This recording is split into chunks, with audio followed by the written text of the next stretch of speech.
In this lesson, we'll take a look at a few ways we can blend between multiple animation clips within the mixer. Going back to our motion mixer, what we'll actually do is work on a little project here where we have the ship up here to start up, and then we'll add in a clip that will have it fly forward. So what we'll first do with our clip selected is to basically add a time warp, and then we'll go to edit time warp and start to add just a few time warp bars and then edit those.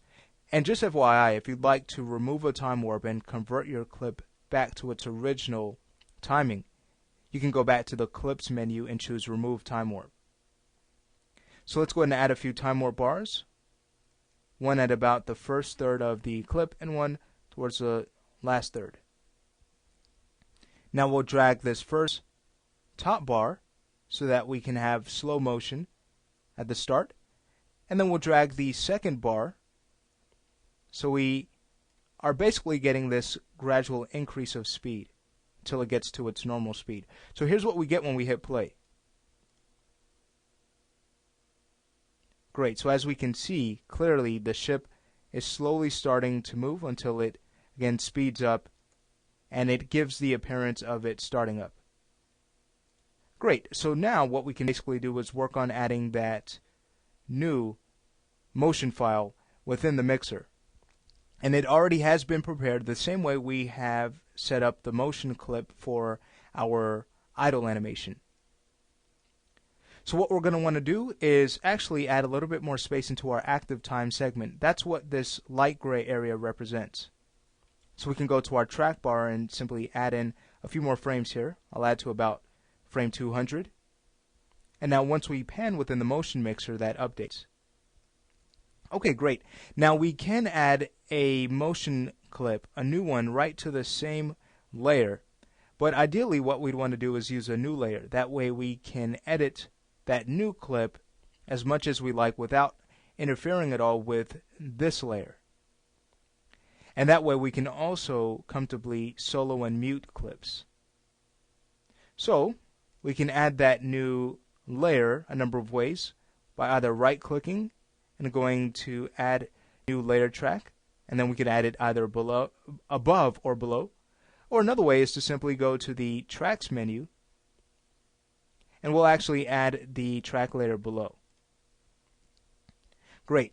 Now before we actually add the motion clip, we'd want to go ahead and turn on set key mode, and that's going to help us to make sure that that new clip we add is going to have an absolute value, meaning that we won't have any offset as we blend from our first clip into the next. So we have auto or set key mode turned on. We can now right click on this new track once we have selected it and go to new clips from file. And notice I already have a clip prepared. So we'll choose that, fly forward, and choose load motion. And then we can go ahead and slide this over. So here's what we're going to get if I were to now turn off set key mode and quickly minimize the motion mixer. We'll notice a slight pause or slight pop after we have passed our cycle animation, going right to the fly forward. And that pop is actually nice because it lets us know that we're working with now an absolute clip. So we can go back to the motion mixer and learn of one way we can actually blend between motion clips by using our weight parameters. So I'll start with the first. We're basically going to work on a crossfade. So with this idle animation, we'll add in a weight key by simply going to the top. Our cursor should change into an arrow and we'll simply add that weight key. Next we can bring our cursor over the last weight key and drag that down to 0%. So what we'll now want to do is simply drag over our second clip so that as we add the next change to its weight, we'll basically be working on a crossfade effect. So we can go ahead and add in a weight key of 100% right where our idle animation turns off, right where it is set to 0%. And if you need to, with that key selected, you can always increase your weight to a full weight of 100% if you need to, using this weight field. And then I'll go to the first weight and just basically bring that down to 0%. So again, we have this crossfade now. And here's what we get when we play the animation. Alright, so we're getting a pretty nice blend. Now, the reason why it looks so poppy is because we can add a trim to the lower clip to only show the motion that we'd need.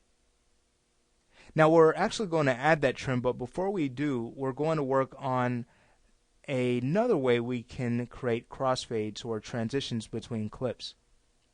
So let's go through and just delete our weight keys here that we don't need. Staying within weight mode and selecting one of our weight keys, we can simply press the delete key. We'll go to the top clip now, select its weight key and delete. If we don't do this in weight mode, we can delete the entire clip, and that's not what we want to do. Okay, so to add that transition track, it's the same way as adding a layer track. We can either select one of our pre-existing tracks, right-click and choose Transition, or go to our Tracks menu. And I'll again add this below. Now notice what we get. We have this now track that gives us the amount of room we'll need to add in multiple clips. So I'll go ahead and take this first clip after coming out of Edit Time Warp mode. I'll go ahead and take that first clip and just drag this down to that top row of our transition track. And then the second clip, we're actually going to want to drag right underneath. If we drag it to the same row, what we're going to get is this clip actually canceling out. Alright, so dragging now to the lower row here, what we see here is an automatic transition bar. And then we see also these black bars that allow us to adjust the length of our transition. So here's what we're going to get if we were to just scrub through the animation. Alright, so already we're getting a very nice transition, no major popping at all. And to remove the popping that we're getting, again, we can trim this fly clip a little bit more. So I'll go to Trim Clip and trim off a few frames. And I'll go ahead and turn off Trim and bring this a little bit closer. Let's see what this gives us. Alright, so it's almost there. Looks like we can possibly bring back another frame or two. Let's see what this would give us. Alright, much better.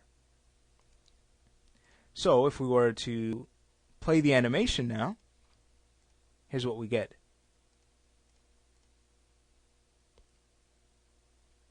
Great. So again, our ship appears to start up and then it takes off.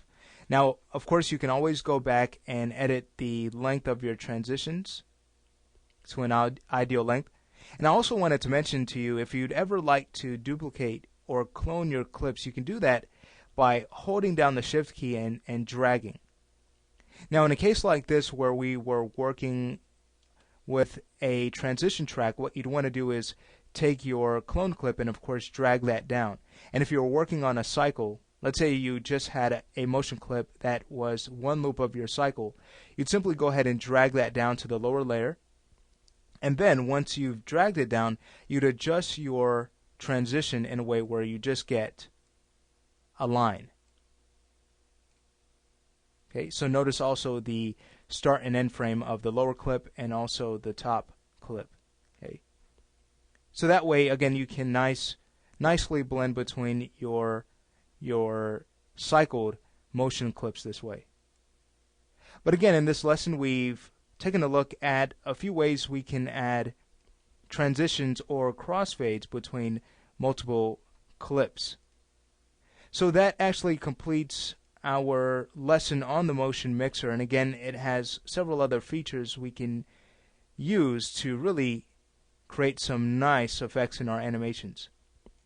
But with this lesson now finished up, we're going to move on to another topic, actually discussing ways we can add offsets to our animations using the animation layering system within 3ds Max.